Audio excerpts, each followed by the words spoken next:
Hi, I'm Dr. Jane Thomason, and I'm really happy to be joining you here for this really great conversation with Elisa Gus on metaverse health, risks and opportunities. And there's so much going on at the moment, but let me first ask Lisa to introduce herself and then we'll get right into it. Absolutely.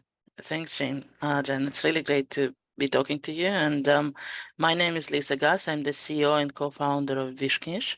We are a decentralized ledger technology company. And separately, we have done a lot of work. I have done a lot of work personally and otherwise on what it really means right now in the context of Web3. So excited to jump into it. Yeah, looking forward to the conversation. So maybe just in the start, because we are going to be talking about the metaverse, I just briefly want to give an introduction. I'm from the World Metaverse Council, and this is a voluntary collaboration of over 1,000 people across the world in 100 countries. And we came together because we wanted to be able to kind of crowdsource the distributed knowledge about the developments in metaverse all around the world and share them, because we know that there are issues with standards, regulation, ethics. There's really interesting developments going on in healthcare and education and open metaverse and AI and metaverse. So we wanted to try and bring that all together and share it with people. But there are people that you meet who just think that meta is the metaverse and that's all there is about it. But as we know, and as you know, there are over 600 companies building metaverses, and they're approaching it from a really different approach. And the World Metaverse Council is really behind the Web3 open decentralized metaverse, the Web3 Internet of Value, and the opportunity for people to be able to participate as a result of that. But of all of these metaverses, it's immersive, it's always on, there's some combination of technologies, including AR, VR, AI, and so forth, and it's producing exciting opportunities for healthcare, among other things. But Lisa, just maybe let's start with, outside of the metaverse, there's some big moves going on in healthcare. We've got the platformization of healthcare, the consumerization of healthcare, the big techs are moving into it. So the traditional providers have got some real competition from the big techs. And then we've got the growth of consumer data marketplaces, and we're understanding the importance of data and the value of data and the future of data, if you like, as the new healthcare currency. So this is an area that I know you're really interested and involved in. Can you tell us both what you're doing and what are some of your thoughts about what this is and where it's going to go and why it matters for the audience? That's such a wonderful question, especially now that we are coming in the wake of COVID-19. I think really what it has shown us is when the data is truly free and interoperable and used without borders, we can come up with ideas that are going to really propel us much further than we could have hoped otherwise. I would never say COVID was a good thing, but will I say it has almost had the effect of a war on the proliferation of healthcare? Yeah, I mean, you must have been reading about what it actually is doing for cancer research. And that would not have been possible had the data not been shared by countries freely and openly. And I think that's what we really need to work towards when we can do it in peacetime, when we don't have to worry about data being stolen, when the IP rights are well tracked, and when people are able to come in and not worry that either their PII can be taken advantage of, or when their IP can be taken away and actually maybe used for evil or maybe for personal gain. And I think that's where the health metaverse and data as currency concepts need to come in. And the standardization of that data and the way we attain it, I think, should probably be at the forefront of a lot of our conversations right now. What do you think? So yeah, well, let's kind of dig into that a little bit, because I think there's a few things there. Certainly, I agree with you. COVID really kind of opened up possibilities for healthcare, because to be honest with you, before COVID, if people would ask me if healthcare was ripe for disruption, I would have said just no. it's too regulated, there's too many legacy systems, there's too many kind of cartels who control it. No. But because of COVID, we learned we can treat people remotely, we can exchange data securely, across institutions and across countries. So I actually think that it opened up healthcare for more innovation. But just on that issue about data, so we learned we can do the secure exchange of data. And one of the things that I'm seeing now as a trend is, let's say data is held in many places. It's held in hospitals, it's held in health insurers, it's held with radiologists, it's held in community clinics. But now that we know how to be able to move that data securely into one place, we have the potential to create health data marketplaces that can be used for scientific discovery and research. Are you seeing much of this taking place? And I'd like you to comment on this thorny subject of self-sovereign identity and whether really individuals are going to be able to monetize their own health data. Well, first of all, I would say I'm seeing a lot of it. We ourselves are working on 4 different use cases in that space as a technology provider. But, there was one conversation that really comes to mind with a friend of mine whose brother has an incurable disease, and it's actually progressive. So what she was telling me is how much it would mean to her to have, especially to her brother, to be able to contribute to a cure.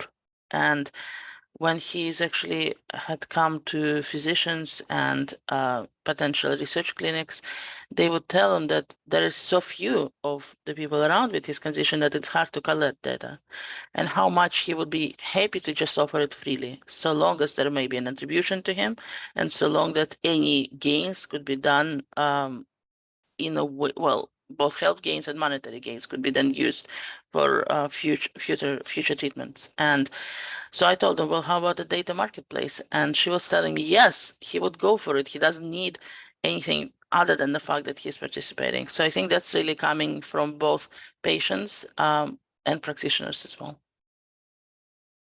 I mean, what's the data marketplace? See it, but pardon? No, I was just going to say, what is a data marketplace at the end? It's basically an idea to facilitate the conduction of the data between different locations. And the thing is, you're talking about bringing it to one place, but do you need to even go that far?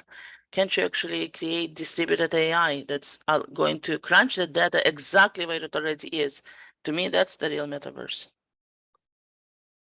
Oh no, that's an amazing idea. But and I think we're going to have many distributed things coming up. But let me ask you another question that I was just thinking about, because one of the issues about people making their own data available is often this is genetic data, which means by making my genetic data available, you're my sister or my cousin, somehow I'm giving people access into your genetic data as well. So there are kind of ethical questions around that, and privacy questions around that, and risk questions about that, because maybe we've got some sort of genetic trait that means your employer, if they found out, may not employ you, or your health insurer might increase your health insurance. So we're opening up a whole lot of new questions that need to be looked at and considered in terms of how that data is accessed and identified.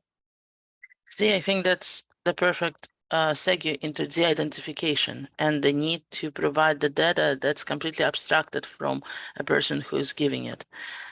In our version of the ledger, for example, we assign to every user a random animal nickname.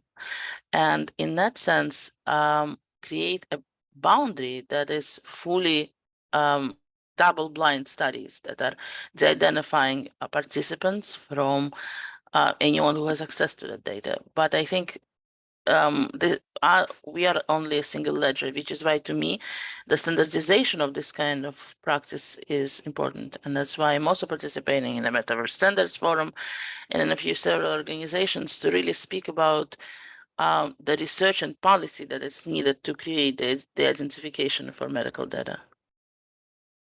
Yeah, and look, I think that this is a challenge too, because jurisdictional boundaries apply. So there might be something going on in the US that's different than what's going on in Europe, that might be different than what's going on elsewhere. So, you know, there really does need to be a global collaboration to at least accept some sort of basic set of standards for that exchange and for the de-identification of data. Mm-hmm. What do you think about that? Yeah. Yeah, I agree with that. And then actually the question becomes which organization is able to carry it forth. Should it be under the standards of the UN? Should we be talking to the EU regulations? And in fact, in my understanding, the harshest and I guess more protective laws are around GDPR at least, is in South Africa. So which standards do we apply and who has control of them? Have you spoken about this Well, I in your think that's, studies? yeah, look, this is a real question because, in fact, a couple of months ago, I was in Saudi Arabia and ITU, the International Technology Union, was launching its work to do standards for the metaverse. So I think we're going to have a whole lot of different competing bodies. And ultimately, there's going to have some kind of collaboration or coming together on some basic standards that people are going to accept worldwide. But to be honest with you, I don't think that there's a fit body to be the standard holder for this, because even if you look at UN, OECD, the European Union and so forth, they're all learning at the same time as we're learning, and the governance, if you like, system that we accepted after the Second World War is really not fit for this digital world. So, I mean, I'm veering off topic because we're on healthcare, so we'll come straight back to healthcare, but I just don't think we have a global governance that's suitable for the digital economy in healthcare or in any other sector. And so we're exposing ourselves to a lot of questions and a lot of risks. And so one of the questions that I'd like to ask you about is that, you know, if we just go purely into this, there's legal and regulatory questions, and then there's new questions about risks to people in the metaverse, like mental health and you know, sort of psychological trauma. What's your thinking about this, and what's your experience? How do you think we should be handling this? Well, here in the US, for example, the Surgeon General has recently stated as literally the greatest danger to us since the pandemic being mental health, and in fact, youth mental health in particular. So the more our kids are coming online, I think the higher the risk of adverse effects there are.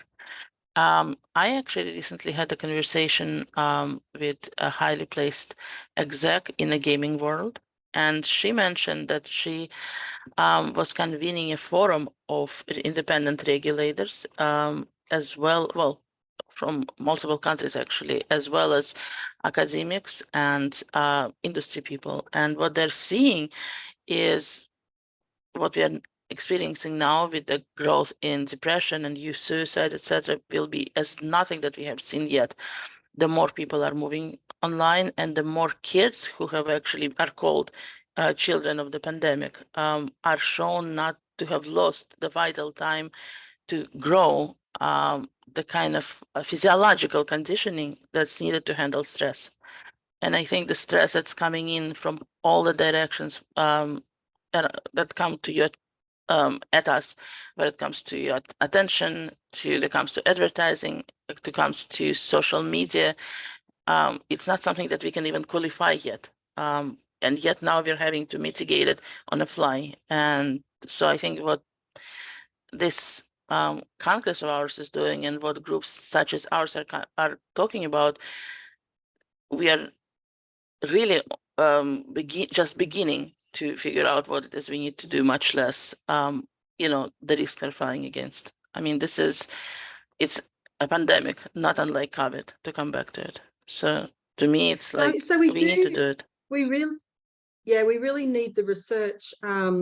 A year or so ago, actually during the pandemic, Dr. Ingrid Vasiliu-Feltes and I edited a book called Applied Ethics in a Digital World, and there were several chapters in there that are looking at healthcare, both the issue about privacy, consent, the issue about the impact of long-term immersion on children, and what are some of the risks. So we explored some of that there, but on the flip side, what I'm seeing with the metaverse is that one of the early use cases that's being developed is around mental health in the metaverse. And there are a number of projects going on. One's actually with Apollo Hospitals Group in India and a game company who are using gamification for mental health, for post-traumatic stress disorder and phobias and so forth. And I met a really interesting guy from Rocket Health in Consensus who was showing me a very well-developed mental health package in the metaverse. And there's another one here called Vault Hill. So I've seen at least half a dozen or more, sincerely well-developed experimentations with metaverse for mental health and for phobias, like preparing children for going to hospital, for example. So while there are risks on the negative side, there are a number of different areas in relation to treatment and management of mental health conditions. And even I was in a metaverse meditation chamber a little while back, and it was terribly relaxing. So I can see that and expect some developments there. But let's move on to this work that you've been doing with the UN. Can you tell me about that? Yeah, so basically a few of us from the academia, technology, and advertising have come together as part of the Future Capital and UN collaboration on the need to establish guidelines for conscious attention economy and for the way we really see data as currency that we have a right to, and how really adherence to the sustainable advertising and sustainable social media and data sharing can lead to the faster attainment of the SDG goals. So about a couple of months ago, we had come up with a use case, a list of guidelines for how to achieve it. And while the UN has come out with a complementary paper that we have co-authored around what they're calling yellow sustainable attention economy, around the same practice. And now that the academic part is done, what we are really looking at is a way to create almost like a dataverse around it. Because to me, again, metaverse is a visual representation of the idea of that sharing data economy. And so this might actually become a council. It might be something that works in conjunction with the Metaverse Standards Forum, a way to really bring in the data governance as an underpinning for a successful metaverse. Oh, data governance is going to be such an issue. And I mean, there's a whole range of other issues in relation to the metaverse that we are only beginning to think about, because we've got the governance, we've got the privacy, we've got the cybersecurity. We have issues around protecting children, protecting IP. There are going to be many new issues in the metaverse, plus what which is there'll be more data points about us being collected through the goggles, through IoTs and various connected devices. So there's going to be more data and knowledge about the people who are participating in the metaverse than ever before. And this, of course, can bring its own risks. Well, there is also the fact that there is expense to those goggles, and something that the most vulnerable among us, which is the elderly, the veterans, the kids, might not even have might not have access to, not to mention the developing countries. And so I'm wondering if you also need to consider the fact that we are creating a new, have and have nots economy, because who exactly is going to take advantage of all the developments in healthcare, for example, or even in just the data delivery? So I think that's a really important point. And a lot of my work is with emerging economies. So I work a lot with countries in Asia and Africa, and a lot of our council members are actually from the developing world. But when I talk to them, the conversation is really different, because they know it's going to be mobile enabled or tablet enabled. They're not dreaming ever that all of the bottom billion in India are going to have goggles. So their approach to metaverse and immersive experiences is really quite different. Mhm. They're trying to think about how to reach those people who might only have a mobile phone. So I think it's going to be very interesting. And I believe that the most widespread adoption won't be complete immersion. It'll be some sort of augmented reality experience that allows people to kind of have that immersive experience, but through a much, much cheaper device. So that's a critically important conversation. But I wonder, you touched on the elderly, and one of the things that, you know, I've been thinking about in relation to healthcare, if you think about the elderly, the vulnerable, the disabled, the mentally ill, and people who might find it difficult to actually go to seek healthcare, the metaverse gives an opportunity for them to be able to reach in using IoTs and wearables, have some of their basic measurements taken, and to speak to, you know, avatar counselors and other people who can help them with their problems. So I actually think that we're going to see improved access for people who currently have very limited access. And also from an educational point of view, if you've got an elderly person, you're teaching them how to do diabetic foot care or something like that, then they can, in a very immersive way, go through with their avatar worker how exactly to look after their feet and ask all of the questions. So I think from that point of view, it's going to open some access. I just wanted to move on because we've only got 5 minutes left. Just back to this issue of gamification, because one of the developments that we're starting to see is gamification in healthcare. So gamification for wellness and for fitness and so forth. So we're seeing quite a number of applications developing where you are rewarded for doing exercise, whether it's a game where you have pets that battle and they get bigger and stronger if you do exercise, or other ones where you're rewarded with tokens for doing exercise. So I think incentivization and gamification is going to have a role in the future, and also in education generally, but education, medical education specifically, because it's going to be possible to make it much more engaging, much more interesting, and actually reward students for gaining skills. And with the data, when you're looking at education and you're tracking what students are learning, much more than a conventional classroom, you can really see what they have and haven't learned and where they're stuck, and give them micro learnings to be able to compensate for that. So I think we will see in medical education some real advances, and that's without even talking about digital twins for operations, surgery, new buildings, and so forth.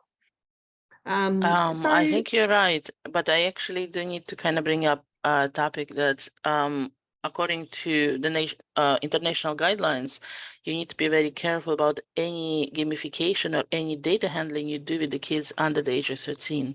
And I think that we need to potentially come up with certain expanded guidelines, because kids are increasingly going to find themselves online from the very early age.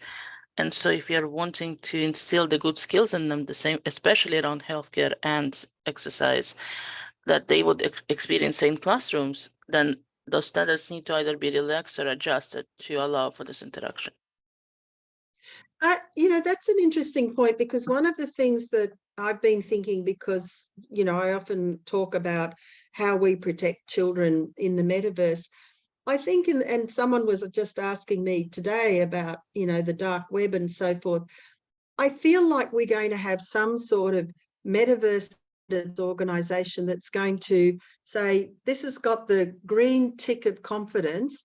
This is a safe, secure place where people aren't going to exploit your data. And, there's some governance around what goes on in that metaverse. So I think we'll have something like, for movies, you've got PG, parental guidance, and mature audiences.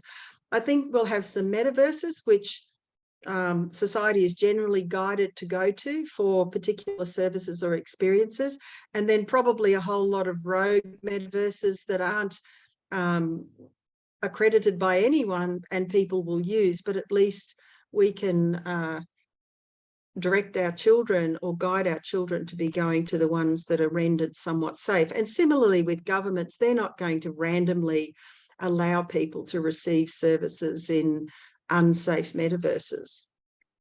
And there is also, I think, the fact that Metaverse is actually made of data, right? And so we have been talking about how do we make sure that, and that comes back to governance. How do you actually limit the exposure to the information that's coming at you? Maybe it's actually safe, but that you're going to be bombarded by it. So how do you basically get to change the lens through which you view what's out there, where you become almost your own browser to the data? Because, imagine walking around, you're surrounded by advertising, you're surrounded by potentially experiences out there. How are you even going to function unless you learn to filter it as well? I think that brings up a really important issue around metaverse literacy, digital literacy, managing in the new data economy. So this doesn't just apply to healthcare, it applies to, life in general. So what's your thoughts? I mean, I am continuously confronted with people who have no idea about the datafication, what the platform companies are doing, what metaverse is, the risks that are there. And so how do we get some kind of credible knowledge and education out there to help people navigate their way through this very, very fast changing landscape? I was recently chatting with a friend of mine, and one thing that we were saying is there needs to almost be a class introduced a subject in school that deals with new technologies. Remember how about 30 years ago, computer literacy and typing have become a required subject? I think in new technologies, from the metaverse to blockchain to data privacy, actually literally needs to be a part of the curriculum going forward. As for the older folk, I think maybe continuous learning that's paid for by the governments, if possible, should be introduced so that people can get unbiased access to information, because so much of what they're going to learn online would actually be detrimental, potentially even to their mental health, because I think between fear mongering and speculation and visual thinking, that's just too much right now to really vital through on your own. I want to add that because, if you see how ChatGPT burst onto the scene and then suddenly people are losing proportions of their jobs, or in some cases people will lose all of their jobs. So I think to that point that there needs to be some probably government enabled but rapid reskilling of people for the jobs in the new data economy is going to be absolutely vital for those adults who are losing portions or all of their jobs. And, I think that is going to be enabled by the metaverse to be able to have data-driven, immersive courses teaching people, whether it's now how to program in Unity so you can work in metaverse, or how to become a drone technician because that's the latest thing. We have to rapidly be reskilling people multiple times during their lives. Not to mention bringing to healthcare, we have the aging of the population, especially in countries like Japan, for example, and even US and Australia. And here we also need to not just reskill people, but rewire, I guess, their thinking as to who is going to be doing the care and how do you interact with someone if they are stuck at home and potentially with access to the metaverse, but is that enough to maintain the human support levels that we have been used to giving to elderly? Well, these are really big questions, and it's been such a great conversation with you, but we're just about run out of time. So let me just ask you to think of a takeaway idea that you'd like people to walk away with. They've probably learned a lot of things through the conversation, but what's the kind of number one takeaway you'd like them to walk away from this conversation with? To me, it's that we are on a cusp and potentially just over the cusp of something amazing, but it doesn't mean that we are out of the woods when it comes to risks. So I think my takeaway is proceed slowly, but with wonder in your eyes. And I always like to use the metaphor that this is like discovering fire. It's amazingly exciting, and it has so many use cases for humankind, but it's incredibly dangerous as well. And our task is to understand it and harness it and make sure that we don't allow its dangers to kind of pervade. So I think my message and your message to people is lean in, learn about it. You can't stop the pace of change, but you can think about how we can use it better and how we can protect ourselves, our children, and future societies so that they thrive in the data economy. So thank you so much. It's been such a pleasure speaking to you. And thanks for everyone listening in. Likewise.